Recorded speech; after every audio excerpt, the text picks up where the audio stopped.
Chapter 3 The Giant.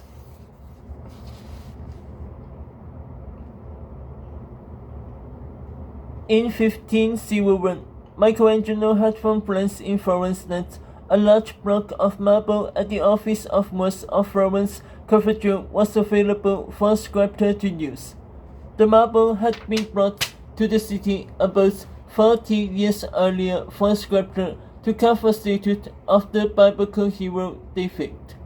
According to the Old Testament story, David kills the giant Goliath with just a small rock flung from his slingshot. But the first sculptor had made a few backers, his own mistakes, in the stone and decided he couldn't use it. The marble had been sitting at the office of West ever since. Now city officials wanted a statue that they could place high up in the Duomo, Florence's famous cathedral known for its own dome.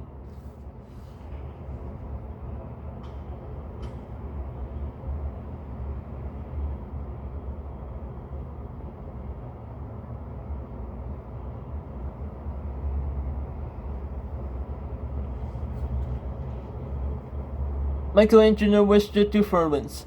Another older, better-known sculptor had said that he could create a sculpture for them, but he would have to add on pieces from another block of marble. Michelangelo said he could make the statue out of just that single block of stone. The officials at the office of West much preferred Michelangelo's plan. They agreed to let him carve the statue.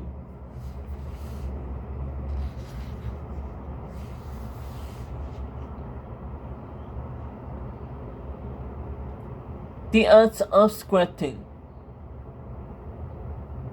How do artists turn a big block of marble into a beautiful statue?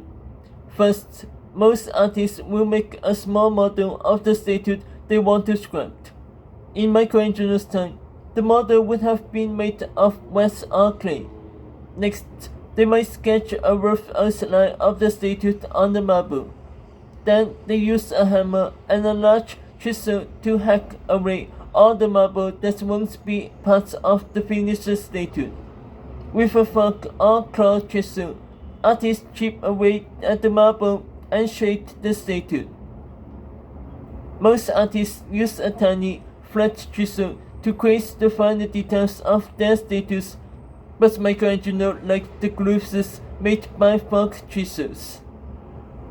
Finally, they can polish the marble with sandpaper to smooth the stone.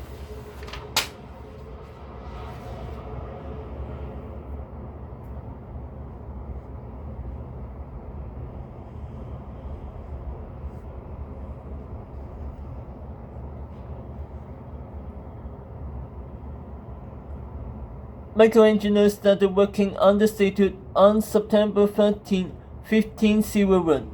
For privacy, he had a wooden shed built around the block of marble at the office of works. He worked steadily on the David statue, but kept busy with other things as well. Michelangelo began writing poetry during this time. He would continue to write poems for the rest of his life. Finally, in June 1503, Michelangelo took down the shed so people could see the statue. The committee from the office of West looked at the statue and knew that to change their plans. It was too beautiful, too magnificent to be placed high above the ground, where people would not ever see the detail of its artistry.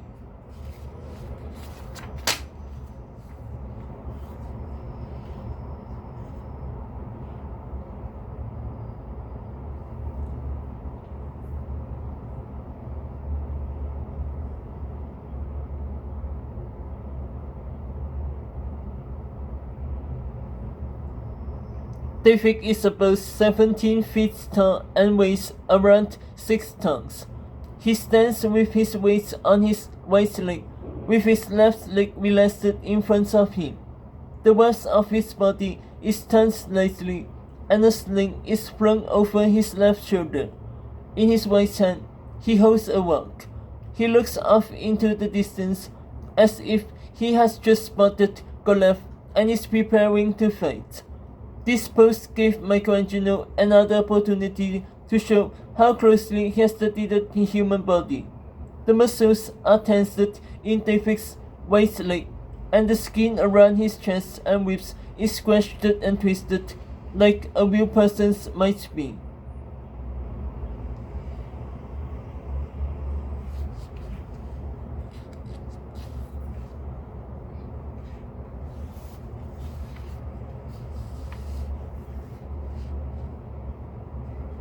The office of Works put together a committee of great artists and architects in Florence, including the famed Leonardo da Vinci, to consider various locations for the statue. They discussed all the different places it would go. Finally, they decided to put it in front of the Palazzo Vecchio, Florence City Hall. Leonardo disagreed with this choice. He was not very impressed by the statue and wanted to put it in a less visible place. He even privately wrote out the details of what he thought was wrong with David and then sketched a version of how he would have made it.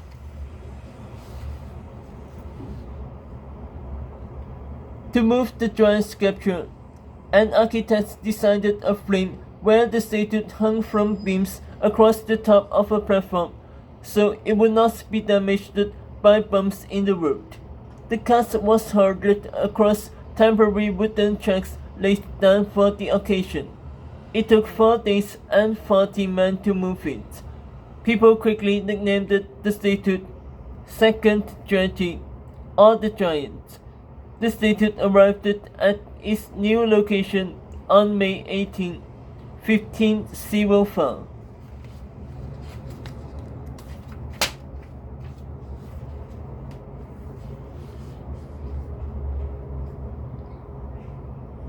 Michelangelo versus Leonardo. Leonardo da Vinci, 1452 to 1519, was considered one of the greatest artists and thinkers of the Renaissance. In addition to creating such famous works as the Mona Lisa and the fresco The Last Supper, he studied how plants grew and how the muscles and bones of human and animal bodies functioned. He drew plans for flying machines and power trains. Leonardo and Michelangelo did not have much respect for each other. Leonardo thought painting was the greatest art form. Michelangelo thought sculpting was the greatest.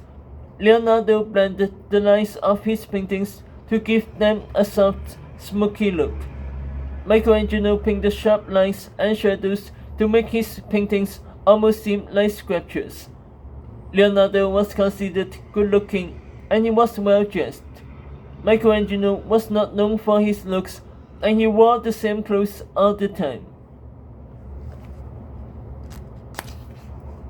They did have one thing in common though. They both left many portraits unfinished.